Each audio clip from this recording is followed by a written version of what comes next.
crucial facts about the Republicans' monumental legislation. What everyone must understand.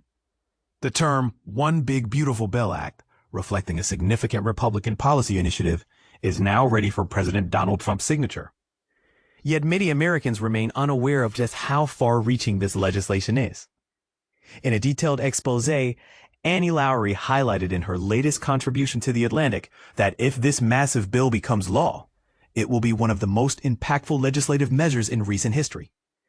Its financial magnitude exceeds that of major bills from past presidents, such as Trump's COVID rescue plan, Biden's COVID relief, Trump's tax reductions during his first term, Bush's tax cuts, and Obama's stimulus efforts.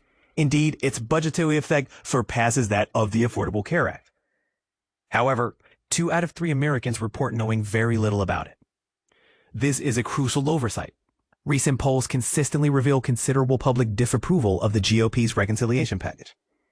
This reflects a basic intuition among many Americans. When faced with tax reductions for the wealthy or cuts to Medicaid, the response tends to be negative.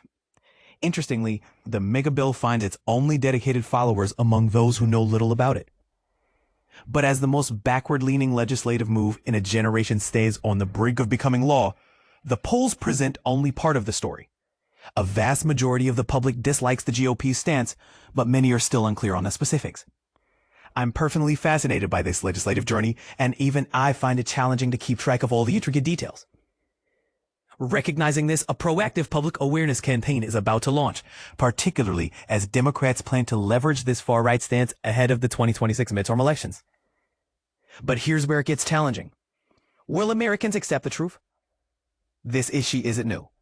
After the 9/11 attacks, Congress explored economic recovery measures, which House Republicans supported, including a bill that primarily offered corporation tax reductions they had long wanted. Even the Wall Street Journal's editorial conceded that the plan mostly benefited corporate profits. When Democrats used focus groups to refine their message, they uncovered a surprising obstacle.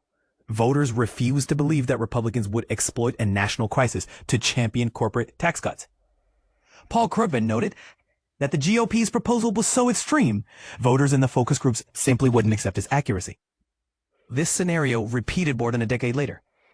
A super PAC supporting Barack Obama's re-election informed focus group participants about Paul Ryan's budget plan and Mitt Romney's support for it. As reported by the New York Times, the focus group members doubted the information despite its truthfulness. Jonathan Chait from New York Magazine observed that the true VOP proposals seemed so extreme, they appeared implausible to the voters. Such skepticism is understandable. After years of outrageous claims and political exaggerations, it's no wonder voters may feel unsure about what to believe. When they hear about extreme proposals from political figures or parties, it's easy to assume that the rhetoric is overblown. But with the One Big Beautiful Bill, there's no need for exaggeration. President Trump and congressional Republicans have deliberately chosen to shift wealth from struggling families to the rich, compromising the nation's healthcare, finances, energy, immigration, education, and environment, all while making it harder for low-income families to afford their basic needs. Americans might not have been aware they endorsed these changes last fall, but that's exactly what they face, unless they actively resist it. According to Lowrey's Atlantic article, the Big Beautiful Bill supports the wealthy while imposing hardship on the poor. It's projected to result in loss of tens of thousands of lives and push millions into poverty, all to provide significant tax breaks to billionaires like Trump. It'll also weaken the Affordable Care Act, benefiting corporations that outsource jobs, and do nothing to address the cost of living crisis that initially brought Trump into power. The challenge now lies in Americans accepting this reality. Can they truly grasp the consequences of the bill, or will skepticism prevent them from acknowledging the truth? Share your thoughts in the comments below. Do you think recognizing the true impact of such bills is crucial for informed voting? Let's discuss.